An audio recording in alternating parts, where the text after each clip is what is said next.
Hi, my name is Rachel Vitale, and I'm going to introduce you to the 10 guiding principles of instructional technology and distance education. The first guiding principle is to set behavioral objectives, which describe what the learner will know and be able to do as a result of the learning. Clearly stated behavioral objectives link to the instruction and from the instruction to the learner assessment.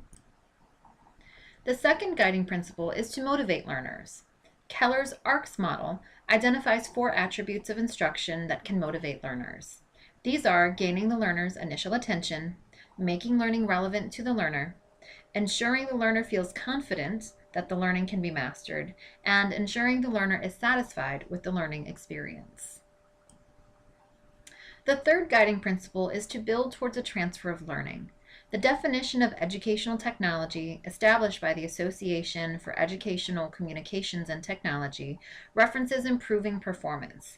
This definition reinforces the newer connotation of learning, not just inert knowledge, but usable capability. The fourth guiding principle is to use appropriate technology and media. Methods and media should be selected on the basis of best practices applicable to a given situation. These selections are not random choices, but instead they are informed decisions.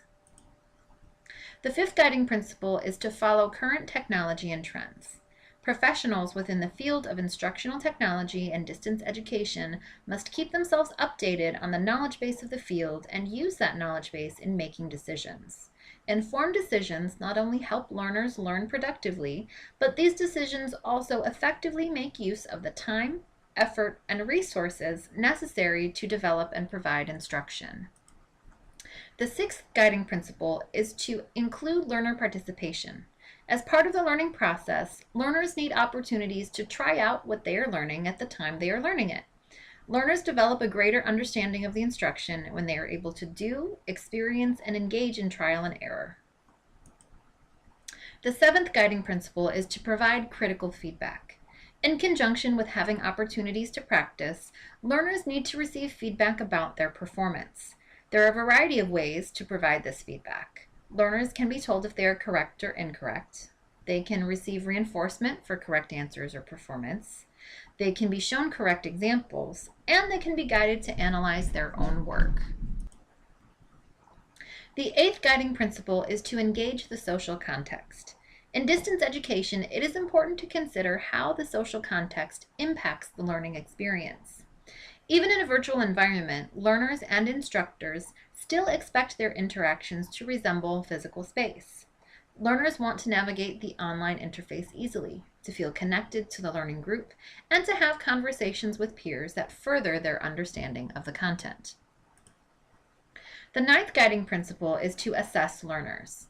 Learners must demonstrate that they are in fact acquiring new knowledge and skills through this instruction. Formative assessments serve to measure progress and provide feedback, whereas summative assessments are graded assignments that assess knowledge of content. The 10th guiding principle is to evaluate and revise instruction. Formative evaluations are conducted after each stage of the instructional design process to ensure that each stage is completed successfully and aligns with the instructional goals or objectives. Summative evaluations determine the success of the instruction. Based on the outcomes of these evaluations, the instruction may need to be revised. A commitment to continuous evaluation is one of the hallmarks of instructional systems design. Once again, I'm Rachel Vitale, and thank you for joining me as we examined the 10 guiding principles of instructional technology and distance education.